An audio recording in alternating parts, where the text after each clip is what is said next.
¿Qué tal amigos? ¿Cómo estáis? Hoy os voy a hablar de una técnica que probablemente no conozcáis, que utilizó Bobby Fischer en muchas de sus partidas con gran éxito. Es una partida con un claro componente estratégico, pero que luego también necesitaba una cierta concreción.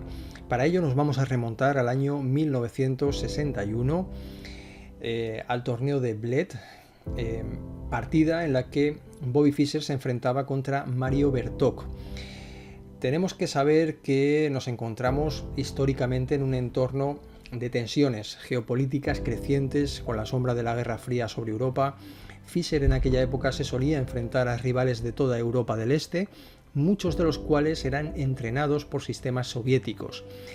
Esta partida que vamos a empezar a ver a partir de esta posición, en particular os muestra una técnica poco comentada pero devastadora que Fischer empleaba con muchísima maestría, y era su capacidad de explotar esta pareja de alfiles cuando se las había ingeniado para conseguir una mayoría de peones en un flanco. Aunque en apariencia no es una posición muy llamativa, no tenemos los típicos sacrificios brillantes que nos gustan a todos, los movimientos cuidadosos, la acumulación de presión estratégica por parte de Bobby Fischer en esta posición la eleva al estatus de legendaria. Me encanta esta posición y te va a ayudar muchísimo en tus partidas. Es verdad que es una técnica algo avanzada, pero que voy a hacer todo lo posible para que todo el mundo la pueda entender. Bueno, nos encontramos en esta posición. Bobby Fischer conducía las piezas blancas y en este momento tiene que resolver un problema. Es un problema muy inmediato. El alfil está atacando la torre y lógicamente tenemos que decidir dónde llevar esta torre. Hay un montón de casillas, podemos llevar la torre a un montón de casillas, como te digo, pero hay que ver cuál es la mejor. Bobby Fischer optó por la jugada torre de 7, una jugada que llama la atención puesto que ahora cabe la posibilidad por parte del negro de realizar esta jugada, la jugada caballo e5, atacando la torre y también amenazando con que Bobby Fischer pierda su pareja de alfiles. Pero antes de ver lo que sucedió en este momento, quiero que nos detengamos en la posición original y que pongamos la atención en esos dos elementos estratégicos que Bobby Fischer muchas veces se las ingeniaba para aplicar en sus partidas. ¿Cuáles eran?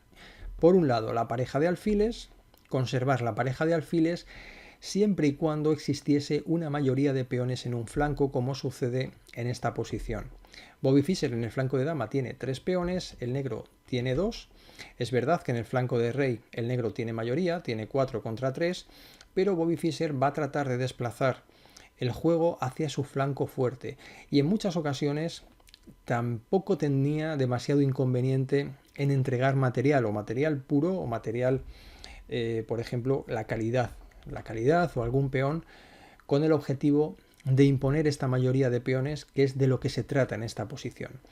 Fischer realizó esta jugada, torre de 7, y el negro contestó con la jugada caballo e5. Parece que esta posición no es favorable para el blanco, porque habrá que tomar una decisión con esta torre.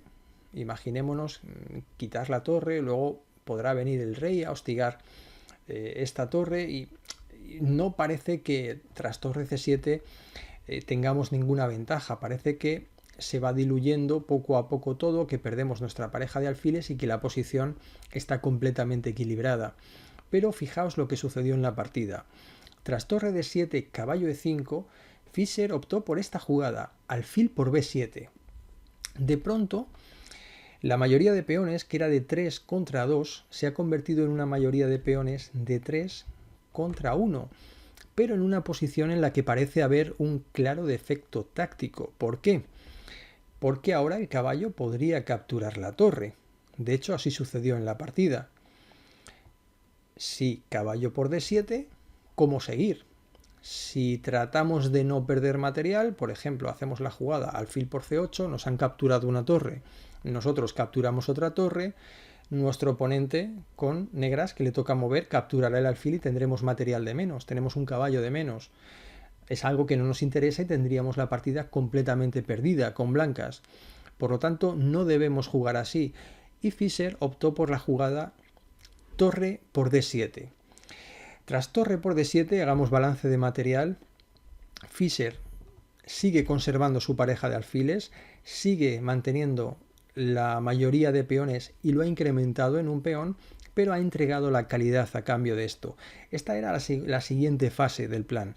Como ves, mantener la pareja de alfiles, mantener una mayoría de peones en un flanco y luego no le importaba la entrega de material a cambio de poder incrementar esta mayoría de peones en el flanco fuerte. Vais a ver cómo siguió la partida. Siguió torre a G8 y ahora este peón ha quedado completamente pasado.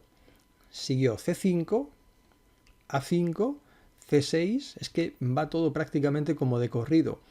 Siguió E5, alfil A7, esta torre tendrá que ir a algún lugar. No interesa el cambio de torres, por eso la torre viene a la casilla E8 y el peón sigue avanzando. Nos queda una única casilla para conseguir coronar. Lo que pasa es que hay que hacerlo en buenas condiciones porque tenemos material de menos y siempre nuestro oponente podrá entregar una torre por el peón y por el alfil. Siguió alfil D4, por eso el negro avanzó el peón para reforzar la posición del alfil y buscar aflojar la presión de la pareja de alfiles en el flanco de dama. Alfil por D4, E por D4, torre por D4. El peón está a punto de coronar, pero todavía le falta algo más. El negro intenta un último recurso, que es un recurso defensivo de devolución de material con la jugada torre C8.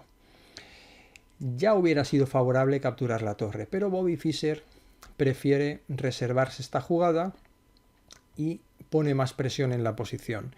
Torre C4. Como vemos, el negro ha pasado de una posición en la que el blanco estaba mejor, pero no era una posición completamente perdida como esta, en la que tiene tremenda presión por el peón pasado, las torres están completamente pasivas, no tiene ningún tipo de contrajuego y tiene muy poco espacio. Siguió rey F6, rey F1, rey E6 y ya simplemente pues la liquidación del material, alfil por C8, torre por C8, rey E2 y este es un final completamente perdido. Bueno, simplemente siguió rey D7, rey F3, torre 8, coronó y este final, bueno, aquí ya tuvo que abandonar, pero para aquellos que tengáis un poquito de menos nivel de ajedrez, que sepáis que este es un final completamente perdido porque tenemos mayoría de peones en este flanco. El rey va a tener que estar pendiente del peón que va a quedar libre cuando avancemos los peones y mientras mi rey vendrá a capturar todos los peones del flanco de rey y es un final completamente perdido. Hay muchas posiciones más complejas que esta de finales completamente perdidos, estructuras que no debes utilizar cuando juegues los finales. Si no las conoces, te invito también a que pases por nuestra escuela, que la pruebes gratis y hagas alguno de nuestros cursos para entender cuáles son estas posiciones o estas estructuras que no son ventajosas en el final. Pero bueno, esta es una claramente muy llamativa, donde podemos aplicar la técnica del peón alejado. El negro, Mario Bertok, tuvo que abandonar en esta posición 18 de septiembre del año 61 y vemos cómo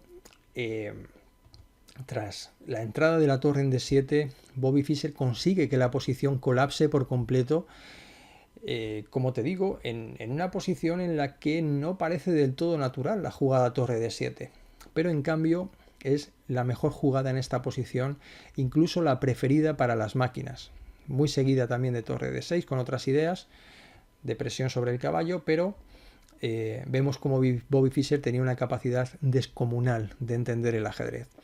Espero que os haya ayudado, que os guste, que lo podáis utilizar en vuestras partidas y como siempre os envío un cordial saludo. Hasta muy pronto amigos, chao. Si te gusta la estrategia y el concepto en el tablero, estás en el lugar perfecto. Aprender ajedrez es mucho más que un juego. Si tú piensas y yo pienso, los dos vamos más lejos. Quédate en Zugzwang, aquí te espero.